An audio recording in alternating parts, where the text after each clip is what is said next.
नमस्ते प्रिय छात्राः, सर्वे कुशलिनः वा? अहम् इदानीं नवमकक्ष्यायाः नूतनं पाठमेकं पाठयामि। पाठस्य नाम भारतमहिमा। चतुर्थः पाठः भारतमहिमा। नाल्कने पाठ भारतमहिमे। ಭಾರತದ ಮಹಿಮೆ, ಭಾರತದ ಶ್ರೇಷ್ಠತೆ, ಭಾರತದ ಹಿರಿಮೆ ಗರಿಮೆಗಳು ಅದನ್ನು ವಿವರಿಸುವಂತಹ ಪಾಠ ಇದು. ಪಶ್ಯಂತು. ಮಹರ್ಷಿ ವೇದವ್ಯಾಸೇನ ವಿರಚಿತಂ ವಿಷ್ಣು ಪುರಾಣಂ ಪುರಾಣೇಷು ಅನ್ಯತಮಂ. ಪುರಾಣೇಸ್ಮಿನ್ ಜ್ಞಾನಂ ಕರ್ಮ ಭಕ್ತಿಃ ಉಪಾಸನಂ ಇತ್ಯಾದಯಃ ಬಹವೋ ವಿಷಯಾः ಪ್ರಸ್ತುತಾः. ಭಾರತದೇಶस्य महिमा अत्र वर्णिता. विष्णुपुराणस्य केचन श्लोकाः अत्र प्रदत्ताः. पराशरमुनिः मैत्रेयम् एतं विषयम् उपदिशति. महर्षि वेदव्यासेन विरचितं विष्णुपुराणं पुराणेषु अन्यतमं. ನೋಡಿ, ಮಹರ್ಷಿ ವೇದವ್ಯಾಸರು, ನೀವು ಈಗಾಗಲೇ ಹೆಸರನ್ನು ಕೇಳಿದ್ದೀರಲ್ವಾ? ವೇದವ್ಯಾಸರು ಮಹಾಭಾರತವನ್ನು ಬರೆದಿದ್ದಾರೆ. ಅದರ ಜೊತೆಗೆ ಅಷ್ಟಾದಶ ಪುರಾಣಗಳನ್ನು ಬರೆದಿದ್ದಾರೆ. ಅಷ್ಟಾದಶ ಅಂದ್ರೆ 18 ಪುರಾಣಗಳು. ಅವು ಯಾವ್ಯಾವ್ದು ಅಂತ ಹೇಳ್ತೇನೆ ನೋಡಿ. ಅಗ್ನಿ ಪುರಾಣ, ಭಗವತ್ ಪುರಾಣ, ಭವಿಷ್ಯ ಪುರಾಣ, ಬ್ರಹ್ಮ ಪುರಾಣ, ಬ್ರಹ್ಮಾಂಡ ಪುರಾಣ, ಬ್ರಹ್ಮ ವೈವರ್ತ ಪುರಾಣ, ಗರುಡ ಪುರಾಣ, ಕೂರ್ಮ ಪುರಾಣ, ಲಿಂಗ ಪುರಾಣ, ಮಾರ್ಕಂಡೇಯ ಪುರಾಣ, ಮತ್ಸ್ಯ ಪುರಾಣ, ನಾರದ ಪುರಾಣ, ಪದ್ಮ ಪುರಾಣ, ಶಿವ ಪುರಾಣ, ಸ್ಕಂದ ಪುರಾಣ, ವಾಮನ ಪುರಾಣ, ವಿಷ್ಣು ಪುರಾಣ, ವರಾಹ ಪುರಾಣ. ಈ ರೀತಿ ಮಹರ್ಷಿ ವೇದವ್ಯಾಸೇನ ಅಷ್ಟಾದಶ ಪುರಾಣಂ ರಚಿತಂ. ವಿಷ್ಣು ಪುರಾಣೇ ಪುರಾಣಂ ಪುರಾಣೇಶು ಅನ್ಯತಮ. ಈ 18 ಪುರಾಣಗಳಲ್ಲಿ ವಿಷ್ಣು ಪುರಾಣ ಕೂಡ ಒಂದು. ಪುರಾಣೇಸ್ಮಿನ್ ಜ್ಞಾನ ಕರ್ಮ ಭಕ್ತಿ ಉಪಾಸನೆ ಇಂತಾದ ವಿಷಯಗಳು ಇಲ್ಲಿ ಪ್ರಸ್ತುತವಾಗಿದೆ, ವಿವರಿಸಲ್ಪಟ್ಟಿವೆ. ಈ ವಿಷ್ಣು ಪುರಾಣದಲ್ಲಿ ಜ್ಞಾನ ಕರ್ಮ ಭಕ್ತಿ ಉಪಾಸನೆ ಅಂದ್ರೆ ಆರಾಧನೆ ಮುಂತಾದ ಬಹಳಷ್ಟು ವಿಷಯಗಳು ಪ್ರಸ್ತುತವಾಗಿವೆ, ವಿವರಿಸಲ್ಪಟ್ಟಿವೆ. ಭಾರತದೇಶಸ್ಯ ಮಹಿಮಾ ಅತ್ರ ವರ್ಣಿತ. ಅಸ್ಮಿನ್ ಪಾಠೆ ಭಾರತದೇಶಸ್ಯ ಮಹಿಮಾ ವರ್ಣಿತ. ಭಾರತ ದೇಶದ ಮಹಿಮೆಯನ್ನ ಈ ಪಾಠದಲ್ಲಿ ವರ್ಣಿಸಲಾಗಿದೆ.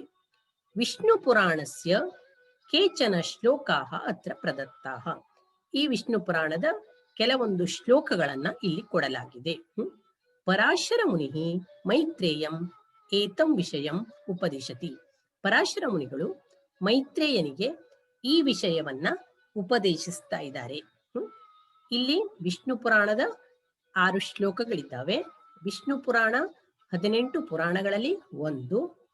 ಈ ಪ್ರಸ್ತುತ ವಿಷಯವನ್ನ, ಈ ಭಾರತದ ಮಹಿಮೆಯನ್ನ ಪರಾಶರ ಮುನಿಗಳು ಮೈತ್ರೇಯನಿಗೆ ಹೇಳ್ತಾ ಇದ್ದಾರೆ. ಮೊದಲನೇ ಶ್ಲೋಕ ಪಶ್ಯಂತು ಛಾತ್ರಾಃ.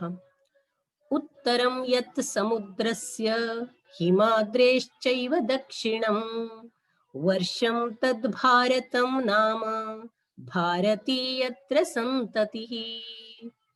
ಉತ್ತರಂ ಯತ್ ಸಮುದ್ರಸ್ಯ ಹಿಮಾದ್ರೇಃ ಚ ಏವ ದಕ್ಷಿಣಂ ವರ್ಷಂ ತತ್ ಭಾರತಂ ನಾಮ ಭಾರತೀ ಯತ್ರ ಸಂತತಿಃ. ಇಲ್ಲಿ ನೋಡಿ, ಇಲ್ಲಿ ಸಂಧಿ ಆಗಿದೆ ಅಲ್ವಾ? ತತ್ ಪ್ಲಸ್ ಭಾರತಂ ತದ್ ಭಾರತಂ, ಜಸ್ತ್ವ ಸಂಧಿ. ಹಿಮಾದ್ರೇಃ ಚ, ಹಿಮಾದ್ರೇಃ ಪ್ಲಸ್ ಚ ಪ್ಲಸ್ ಏವ, ಹಿಮಾದ್ರೇಶ್ ಚೈವ. ಇಲ್ಲಿ ಚ ಪ್ಲಸ್ ಏವ ಚೈವ ವೃದ್ಧಿಯಾಗಿದೆ. ಹಿಮಾದ್ರೇಃ ಪ್ಲಸ್ ಚ ಪ್ಲಸ್ ಏವ, ಇಲ್ಲಿ ವಿಸರ್ಗ ಸಂಧಿ ಕೂಡ ಆಗಿದೆ. ವರ್ಷಂ ತದ್ ಭಾರತಂ ನಾಮ ಭಾರತಿ ಯತ್ರ ಸಂತತಿ. ಅಂದ್ರೆ ಯತ್ ಸಮುದ್ರಸ್ಯ ಉತ್ತರಂ, ಯಾವ ಸಮುದ್ರದ ಉತ್ತರ ಭಾಗವು. ನೋಡಿ, ಇಲ್ಲಿ ಭಾರತ ಇದೆ ಅಲ್ವಾ? ಭಾರತದ ದಕ್ಷಿಣ ಭಾಗಕ್ಕೆ ಹಿಂದೂ ಮಹಾಸಾಗರ ಇದೆಯಲ್ಲ, ಈ ಸಮುದ್ರದ ಉತ್ತರಕ್ಕೆ. ನೋಡಿ ಸರಿಯಾಗಿ ಅರ್ಥ ಮಾಡ್ಕೊಳ್ಳಿ. ಯತ್ ಸಮುದ್ರಸ್ಯ ಉತ್ತರಂ, ಯಾವ ಸಮುದ್ರದ ಉತ್ತರ ಭಾಗಕ್ಕೆ. ಹಿಮಾದ್ರೇಶ್ಚೈವ ದಕ್ಷಿಣಂ, ಹಿಮಾಲಯ ಪರ್ವತ ಇಲ್ಲಿದೆ ಅಲ್ವಾ, ಹಿಮಾಲಯ ಪರ್ವತದ ದಕ್ಷಿಣಕ್ಕೆ ಇರುತ್ತದೆಯೋ. ತತ್ ವರ್ಷಂ ಭಾರತಂ ನಾಮ, ಆ ಭೂಪ್ರದೇಶಕ್ಕೆ ಏನಂತ ಕರೀತಾರೆ, ಭಾರತ. ಯತ್ರ ಸಂತತಿ ಭಾರತಿ, ಅಲ್ಲಿರುವಂತಹ ಜನರೆಲ್ಲ ಯಾರು, ಭಾರತೀಯರು. ನೋಡಿ ಅರ್ಥಂ ಪಶ್ಯಂತು.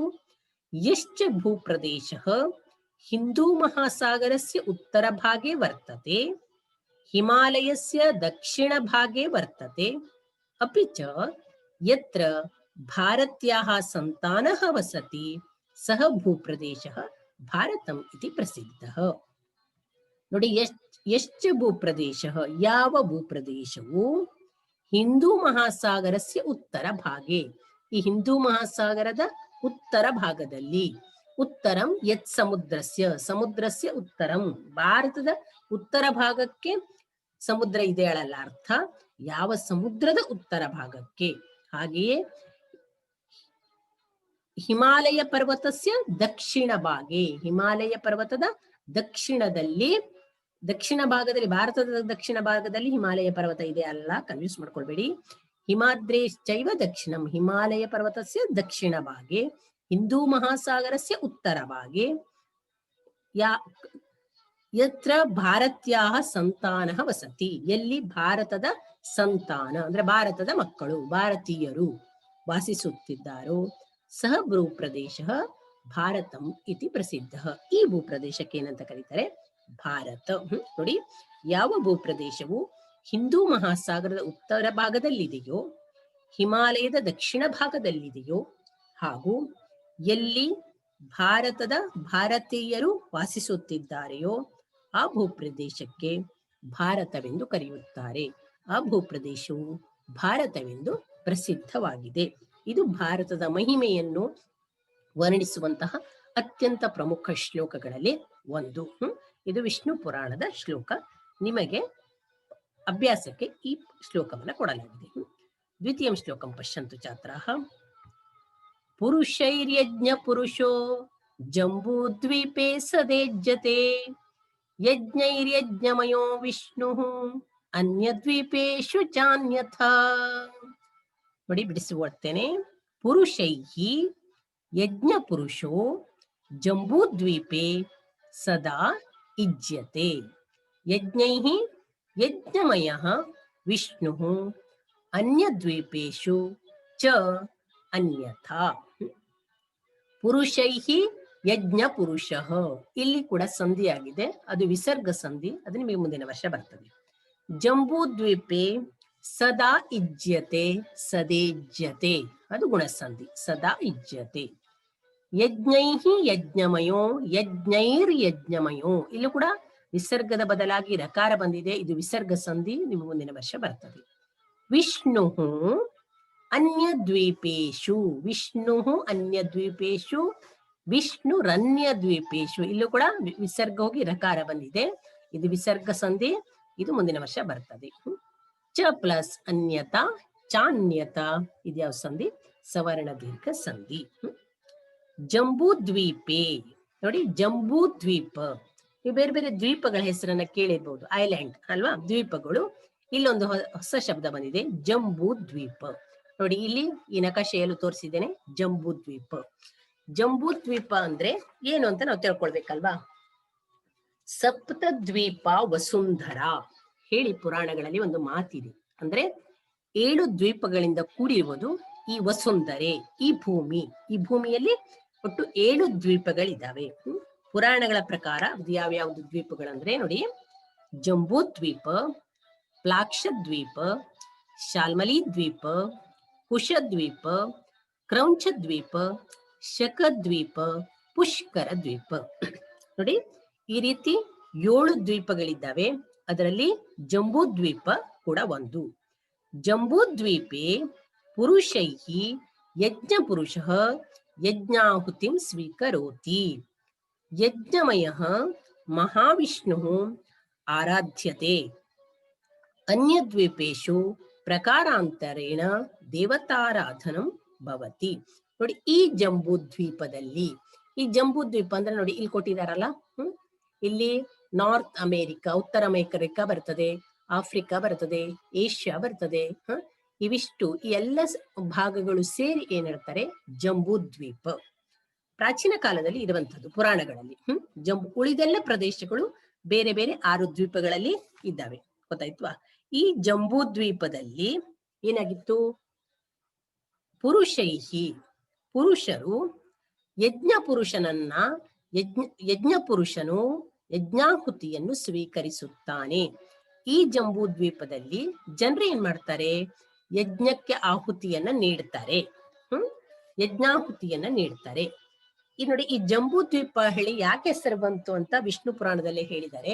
ಇಲ್ಲಿ ಹೇರಳವಾದ ಜಂಬೂ ಮರಗಳು ಇದ್ವು. ಜಂಬೂ ಮರಗಳು ಅಂದ್ರೆ ಯಾವುದು, ಜಂಬೂ ವೃಕ್ಷಗಳು ಅಂದ್ರೆ ನೇರಳೆ ಮರಗಳು. ಹಾಗೆ ಜಂಬೂ ದ್ವೀಪದಲ್ಲಿ 9 ವಿಭಾಗಗಳು ಮತ್ತೆ 8 ಪ್ರಮುಖ ಪರ್ವತಗಳು ಇದ್ವು ಅಂತ ಅತ್ಯಂತ ಸುಂದರವಾದ ವಿವರಣೆಯನ್ನ ಕೊಡ್ತಾರೆ. ಈ ಜಂಬೂ ದ್ವೀಪದಲ್ಲಿ ಯಜ್ಞ ಯಾಗಾದಿಗಳನ್ನ ಮಾಡುವುದರ ಮೂಲಕ ಯಜ್ಞ ಪುರುಷನನ್ನ ಏನ್ ಮಾಡ್ತಾರೆ, ಆರಾಧಿಸ್ತಾರೆ. ಯಜ್ಞಮಯ ಮಹಾವಿಷ್ಣು ಆರಾಧ್ಯತೆ. ನೋಡಿ, ಒಂದ್ ಮಾತಿದೆ, ಸರ್ವದೇವ ನಮಸ್ಕಾರಂ ಕೇಶವಂ ಪ್ರತಿ ಗಚ್ಚತಿ. ನಾವು ಯಜ್ಞದಲ್ಲಿ ಯಾವುದೇ ದೇವರಿಗೆ ಆಹುತಿ ಕೊಟ್ರು, ನಾವು ಅಗ್ನಿಯ ಮೂಲಕ ಆಹುತಿಯನ್ನು ಕೊಡ್ತೇವೆ, ಅದು ಯಾರಿಗೆ ಹೋಗಿ ಸೇರ್ತದೆ, ಮಹಾವಿಷ್ಣುವಿಗೆ ಹೋಗಿ ಸೇರ್ತದೆ. ಯಜ್ಞಮಯ ಮಹಾವಿಷ್ಣು ಆರಾಧ್ಯತೆ. ಯಜ್ಞದ ಮೂಲಕ ಮಹಾವಿಷ್ಣುವನ್ನ ಆರಾಧಿಸಲಾಗುತ್ತದೆ. ಎಲ್ಲಿ, ಈ ಜಂಬೂ ದ್ವೀಪದಲ್ಲಿ. ಅನ್ಯ ದ್ವೀಪೇಶು, ಇನ್ನು ಬೇರೆ ಬೇರೆ ದ್ವೀಪಗಳಲ್ಲಿ, ನಾ ಈಗಾಗಲೇ ಹೇಳಿದ್ದೇನಲ್ಲ, ಮತ್ತೆ 6 ದ್ವೀಪಗಳಲ್ಲಿ ಪ್ಲಾಕ್ಷ, ಶಾಲ್ಮಲಿ, ಕುಶ, ಕ್ರೌಂಚ, ಶಕ, ಪುಷ್ಕರ, ಈ ರೀತಿ ಬೇರೆ ಬೇರೆ ದ್ವೀಪಗಳು ಅಂದ್ರೆ ಪ್ರಪಂಚದ ಇತರ ಭಾಗಗಳಲ್ಲಿ, ಈ ಜಂಬೂ ದ್ವೀಪವನ್ನು ಬಿಟ್ಟು ಇತರ ಭಾಗಗಳಲ್ಲಿ ಪ್ರಕಾರಾಂತರೇಣ ದೇವತಾರಾಧನಂ ಭವತಿ ಅಂದ್ರೆ ಬೇರೆ ದ್ವೀಪಗಳಲ್ಲಿ ಇನ್ನು ಬೇರೆ ಬೇರೆ ರೀತಿಯಲ್ಲಿ ದೇವತೆಗಳ ಆರಾಧನೆಯನ್ನ ಮಾಡಲಾಗ್ತದೆ. ಅಂದ್ರೆ ಜಂಬೂ ದ್ವೀಪದಲ್ಲಿ ಯಜ್ಞ ಯಾಗಾದಿಗಳನ್ನು ಮಾಡಿ ಯಜ್ಞಾಹುತಿಯನ್ನು ಕೊಡುವ ಮೂಲಕ ಮಹಾವಿಷ್ಣುವನ್ನು ಆರಾಧಿಸ್ತಾರೆ. ಇನ್ನು ಬೇರೆ ದ್ವೀಪಗಳಲ್ಲಿ ಬೇರೆ ಬೇರೆ ರೀತಿಯಲ್ಲಿ ದೇವತೆಗಳ ಆರಾಧನೆ ನಡೀತದೆ. ಇದು ನೋಡಿ, ಇದು ಜಂಬೂ ದ್ವೀಪ. ಇನ್ನು 3ನೇ ಶ್ಲೋಕ ನೋಡಿ. ಅತ್ರಾಪಿ ಭಾರತಂ ಶ್ರೇಷ್ಠಂ ಜಂಬೂ ದ್ವೀಪೆ ಮಹಾಮುನೆ ಯತೋ ಹಿ ಕರ್ಮ ಭೂರೇಶ ಯತೋನ್ಯ ಭೋಗ ಭೂಮಯಃ. ಅತ್ರ ಅಪಿ ಭಾರತಂ ಶ್ರೇಷ್ಠಂ ಜಂಬೂ ದ್ವೀಪೆ ಮಹಾಮುನೆ ಯತೋ ಹಿ ಕರ್ಮ ಭೂರೇಶ ಯತೋನ್ಯ ಭೋಗ ಭೂಮಯಃ. ಅತ್ರ ಅಪಿ ಅತ್ರಾಪಿ ಕಸಂಧಿ ಭವತಿ, ಸವರ್ಣ ದೀರ್ಘ ಸಂಧಿ. ಅತ್ರಾಪಿ ಭಾರತಂ ಶ್ರೇಷ್ಠಂ ಜಂಬೂ ದ್ವೀಪೆ ಮಹಾಮುನೆ. ಹೇ ಮಹಾಮುನೆ ಮೈತ್ರೇಯ, ಅತ್ರಾಪಿ ಭಾರತಂ ಶ್ರೇಷ್ಠಂ ಜಂಬೂ ದ್ವೀಪೆ ಭಾರತಂ ಶ್ರೇಷ್ಠಂ ಯತೋ ಹಿ ಕರ್ಮ ಭೂಹು ಏಷಾ ಕರ್ಮ ಭೂಹು ಅನ್ಯ ಭೋಗ ಭೂಮಯಃ. ಯತೋ ಹಿ ಕರ್ಮ ಭೂಹು ಏಷಾ ವಿಸರ್ಗ ಸಂಧಿ ಅತಃ ಅನ್ಯ ಭೋಗ ಭೂಮಯಃ. ಅತಃ ಅನ್ಯ ಅಥೋನ್ಯ ಇದು ಕೂಡ ವಿಸರ್ಗ ಪೂರ್ವ ರೂಪ ಸಂಧಿ. ಹಿ ಅತ ಯತ ಇದು ಎಂಡ್ ಸಂಧಿ. ಅತ್ರಾಪಿ ಭಾರತಂ ಶ್ರೇಷ್ಠಂ ಜಂಬೂ ದ್ವೀಪೆ ಮಹಾಮುನೆ ಯತೋ ಹಿ ಕರ್ಮ ಭೂರೇಶ ಯತೋನ್ಯ ಭೋಗ ಭೂಮಯಃ. ನೋಡಿ, ಅರ್ಥಂ ಪಶ್ಯಂತು ಛಾತ್ರಃ ಸಂಸ್ಕೃತೆ. ಹೇ ಮಹಾಮುನೆ ಮೈತ್ರೇಯ, ಅಸ್ಮಿನ್ ಜಂಬೂ ದ್ವೀಪೆ ಭಾರತಂ ಶ್ರೇಷ್ಠಂ ಅಸ್ತಿ. ಅತಃ ಏಷಾ ಭಾರತ ಭೂಮಿಃ ಕರ್ಮ ಭೂಮಿಃ ಅಸ್ತಿ. ಅನ್ಯೇ ಭೂಪ್ರದೇಶಾಃ ಭೋಗ ಭೂಮಯಃ. ನೋಡಿ ಇಲ್ಲಿ, ಹೇ ಮಹಾಮುನಿಯಾದ ಮೈತ್ರೇಯನೇ, ಪರಾಶರ ಮುನಿ ಮೈತ್ರೇಯನಿಗೆ ಹೇಳ್ತಿರೋದಲ್ವಾ, ಅದಕ್ಕಾಗಿ ಹೇ ಮಹಾಮುನಿಯಾದ ಮೈತ್ರೇಯನೇ, ಅಸ್ಮಿನ್ ಜಂಬೂ ದ್ವೀಪೆ ಈ ಜಂಬೂ ದ್ವೀಪದಲ್ಲಿ ಭಾರತಂ ಶ್ರೇಷ್ಠಂ ಅಸ್ತಿ. ಈ ಜಂಬೂ ದ್ವೀಪದಲ್ಲಿ ನೋಡಿ, ಎಲ್ಲ ರಾಷ್ಟ್ರಗಳಿಗಿಂತ ಎಲ್ಲ ದೇಶಗಳಿಗಿಂತ ಶ್ರೇಷ್ಠವಾಗಿರುವ ದೇಶ ಯಾವುದು? ಭಾರತ. ಯಾಕೆಂದ್ರೆ ಏಷಾ ಭಾರತ ಭೂಮಿ ಕರ್ಮ ಭೂಮಿ, ಈ ಭಾರತ ಭೂಮಿ ಕರ್ಮ ಭೂಮಿಯ ಆಗಿದೆ. ಕರ್ಮ ಭೂಮಿ ಅಂದ್ರೆ ಆಧ್ಯಾತ್ಮಿಕ ಸಾಧನೆಯನ್ನು ಮಾಡಲಿಕ್ಕೆ ಅನುಕೂಲವಾಗಿರುವಂತಹ ಪ್ರದೇಶ.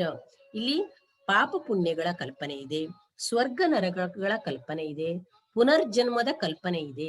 ಅದಕ್ಕಾಗಿ ಮನುಷ್ಯರು ಹೆಚ್ಚಾಗಿ ಒಳ್ಳೆಯ ಕೆಲಸಗಳನ್ನ ಮಾಡಲಿಕ್ಕೆ, ಆಧ್ಯಾತ್ಮಿಕ ಸಾಧನೆಗಳನ್ನ ಮಾಡಲಿಕ್ಕೆ ಅನುಕೂಲವಾಗಿರುವಂತಹ ಪ್ರದೇಶ. ಅದಕ್ಕಾಗಿ ನೋಡಿ, ನಮ್ಮ ದೇಶದಲ್ಲಿ ಅನೇಕ ಆಧ್ಯಾತ್ಮಿಕ ಸಾಧಕರು ಮಹಾಮುನಿಗಳಾಗಿದ್ದಾರೆ. ಶಂಕರಾಚಾರ್ಯರು, ಮಧ್ವಾಚಾರ್ಯರು, ರಾಮಾನುಜಾಚಾರ್ಯರು, ರಾಮಕೃಷ್ಣ ಪರಮಹಂಸರು, ವಿವೇಕಾನಂದರು. ಅವರು ಬೇರೆ ದೇಶಗಳಲ್ಲಿ ಇಲ್ಲ ಇಂಥ ಶ್ರೇಷ್ಠ ಮಹಾನುಭಾವರು. ಯಾಕೆಂದ್ರೆ ಭಾರತ ಭೂಮಿಯು ಕರ್ಮ ಭೂಮಿಯಾಗಿದೆ, ಆಧ್ಯಾತ್ಮಿಕ ಸಾಧನೆಯನ್ನು ಮಾಡಲಿಕ್ಕೆ ಅನುಕೂಲವಾದಂತಹ ಭೂಪ್ರದೇಶ. ಅನ್ಯೇ ಭೂಪ್ರದೇಶ, ಉಳಿದ ಭೂಪ್ರದೇಶಗಳೆಲ್ಲವೂ, ಭಾರತವನ್ನು ಬಿಟ್ಟು ಪ್ರಪಂಚದ ಉಳಿದ ಭೂಪ್ರದೇಶಗಳೆಲ್ಲವೂ ಭೋಗಭೂಮಯ. ಭೋಗಭೂಮಿ ಅಂದ್ರೆ ಏನು? ಕೇವಲ ಸುಖವನ್ನು, ಐಹಿಕ ಸುಖವನ್ನು ಮಾತ್ರ ಪಡೆಯಲಿಕ್ಕೆ ಅನುಕೂಲವಾದ ಪ್ರದೇಶಗಳು.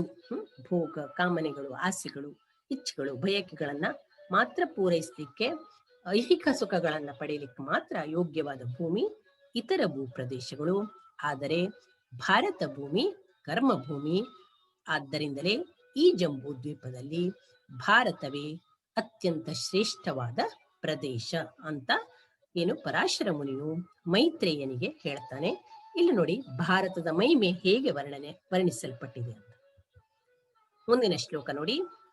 ಅತ್ರ ಜನ್ಮ ಸಹಸ್ರಾಣಾಂ ಸಹಸ್ರೈರಪಿ ಸತ್ತಮಾಂ ಕದಾಚಿಲ್ ಲಭತೆ ಜಂತುಃ ಮಾನುಷ್ಯಂ ಪುಣ್ಯ ಸಂಚಯಾತ್.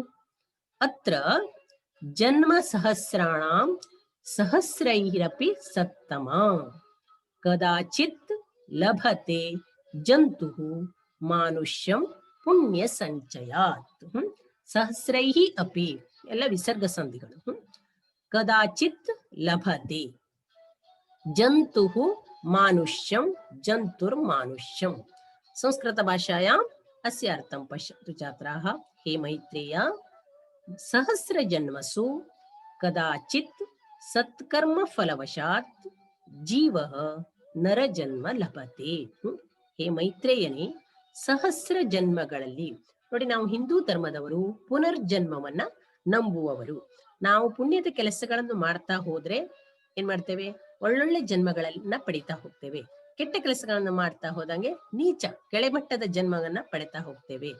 ಆದ್ರಿಂದ ಸಹಸ್ರ ಜನ್ಮಗಳಲ್ಲಿ, ಸಾವಿರಾರು ಜನ್ಮಗಳಲ್ಲಿ ಕೆಲವೊಮ್ಮೆ ಮಾತ್ರ ಕದಾಚಿತ್ ಸತ್ಕರ್ಮ ಫಲವಶಾತ್, ಒಳ್ಳೆಯ ಕೆಲಸಗಳನ್ನ ಮಾಡುವುದರ ಫಲವಾಗಿ ಜೀವಿಯು ನರಜನ್ಮ ಲಭತೆ, ಮನುಷ್ಯ ಜನ್ಮವನ್ನ ಪಡೆದುಕೊಳ್ಳುತ್ತಾನೆ. ಮನುಷ್ಯ ಜನ್ಮವನ್ನ ಪಡೆದುಕೊಳ್ಳುವುದು ಅಷ್ಟು ಸುಲಭದ ಕೆಲಸವಲ್ಲ.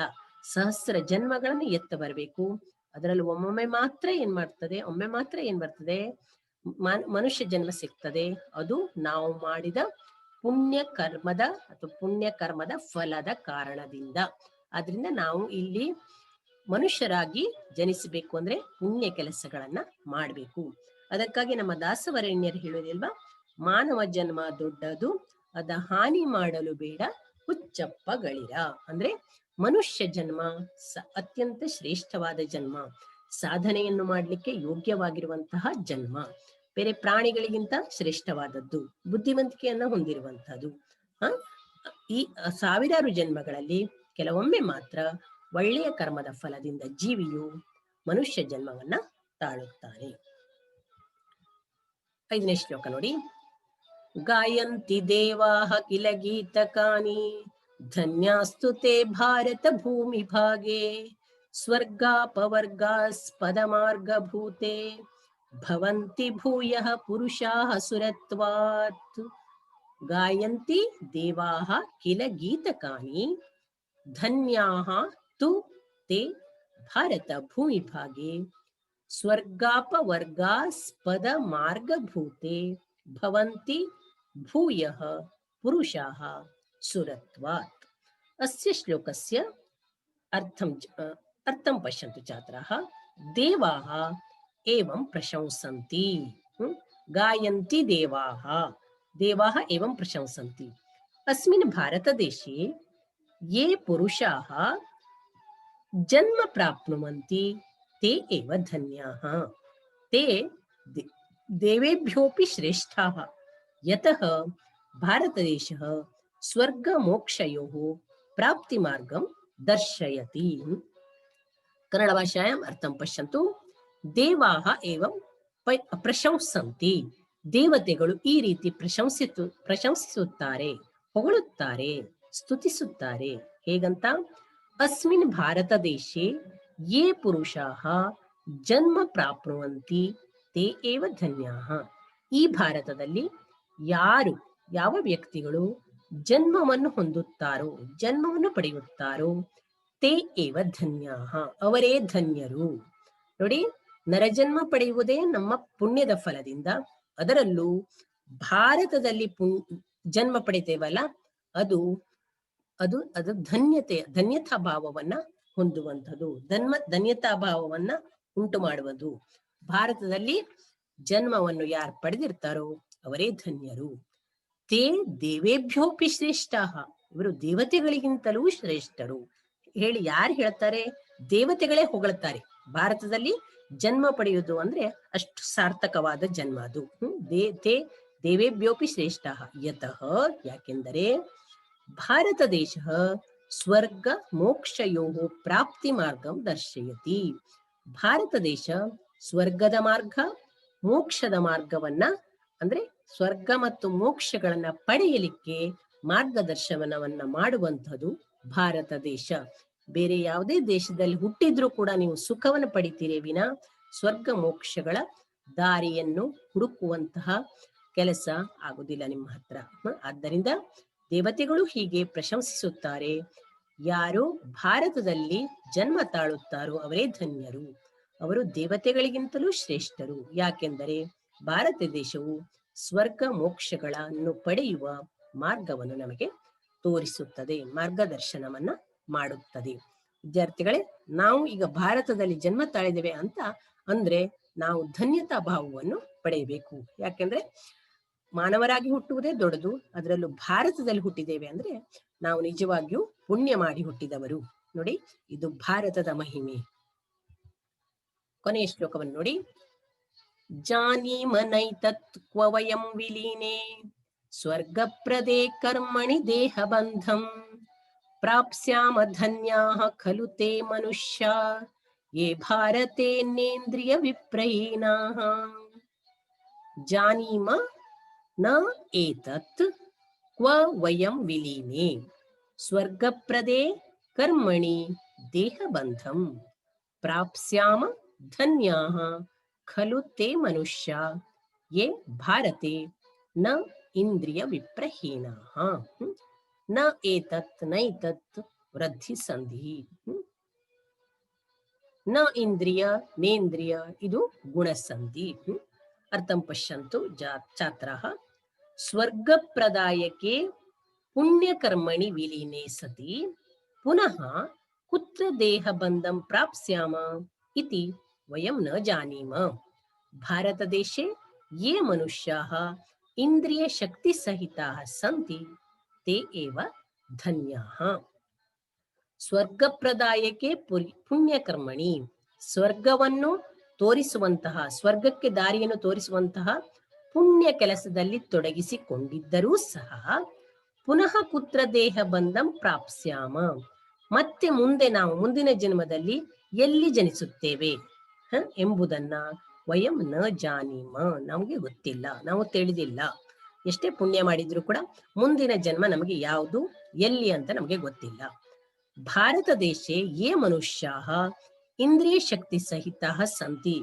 ಭಾರತದಲ್ಲಿ ಯಾವ ಮನುಷ್ಯರು ಯಾರು ಇಂದ್ರಿಯ ಶಕ್ತಿಯನ್ನು ಹೊಂದಿರುತ್ತಾರೆಯೋ, ಇಂದ್ರಿಯ ಶಕ್ತಿ ಹೊಂದಿರುವುದು ಅಂದ್ರೆ ಜಿತೇಂದ್ರಿಯರಾಗಿರ್ತಾರೋ, ಇಂದ್ರಿಯಗಳನ್ನು ಜಯಿಸಿರ್ತಾರೋ, ಪಂಚೇಂದ್ರಿಯಗಳು ಜ್ಞಾನೇಂದ್ರಿಯಗಳು ಇದ್ದಾವಲ್ಲ ಅವನ್ನ ತಮ್ಮ ವಶದಲ್ಲಿ ಇಟ್ಕೊಂಡಿರ್ತಾರೋ ಅವರೇ ಧನ್ಯರು ಹೇಳಿ ಭಾರತದ ಮಹಿಮೆಯನ್ನ ಏನ್ ಮಾಡಿದರೆ ಈ ಎಲ್ಲಾ ಶ್ಲೋಕಗಳಲ್ಲಿ ವರ್ಣಿಸಲಾಗಿದೆ. ಇದು ವಿಷ್ಣು ಪುರಾಣದಲ್ಲಿ ಬಂದಿರುವಂತ ಶ್ಲೋಕ. ಪರಾಶರ ಮುನಿಯು ಮೈತ್ರೇಯನಿಗೆ ಹೇಳಿರೋದು. ವಿದ್ಯಾರ್ಥಿಗಳೇ, ನಾವು ಕೂಡ ಭಾರತದಲ್ಲಿ ಜನ್ಮ ಪಡೆದ ಅಂದ್ರೆ ನಮ್ಮ ಜನ್ಮವೂ ಕೂಡ ಸಾರ್ಥಕವಾಯಿತು ಅಂತ ತಿಳ್ಕೊಳ್ಳೋಣ. ಬರೀ ಸಾರ್ಥಕವಾಯಿತು ಅಂತ ತಿಳ್ಕೊಳ್ಳೋದಷ್ಟೇ ಅಲ್ಲ, ನಮ್ಮ ಕೈಲಾದ ಒಳ್ಳೆಯ ಕೆಲಸಗಳನ್ನು ಮಾಡುವುದರ ಮೂಲಕ ನಾವು ನಮ್ಮ ಜನ್ಮವನ್ನ ನಿಜವಾಗಿಯೂ ಸಾರ್ಥಕಪಡಿಸಿಕೊಳ್ಳೋಣ. ಧನ್ಯವಾದः ಛಾತ್ರಾः. इदानीं पाठम् अहं समापयामि. श्वः पुनर्मिलामः.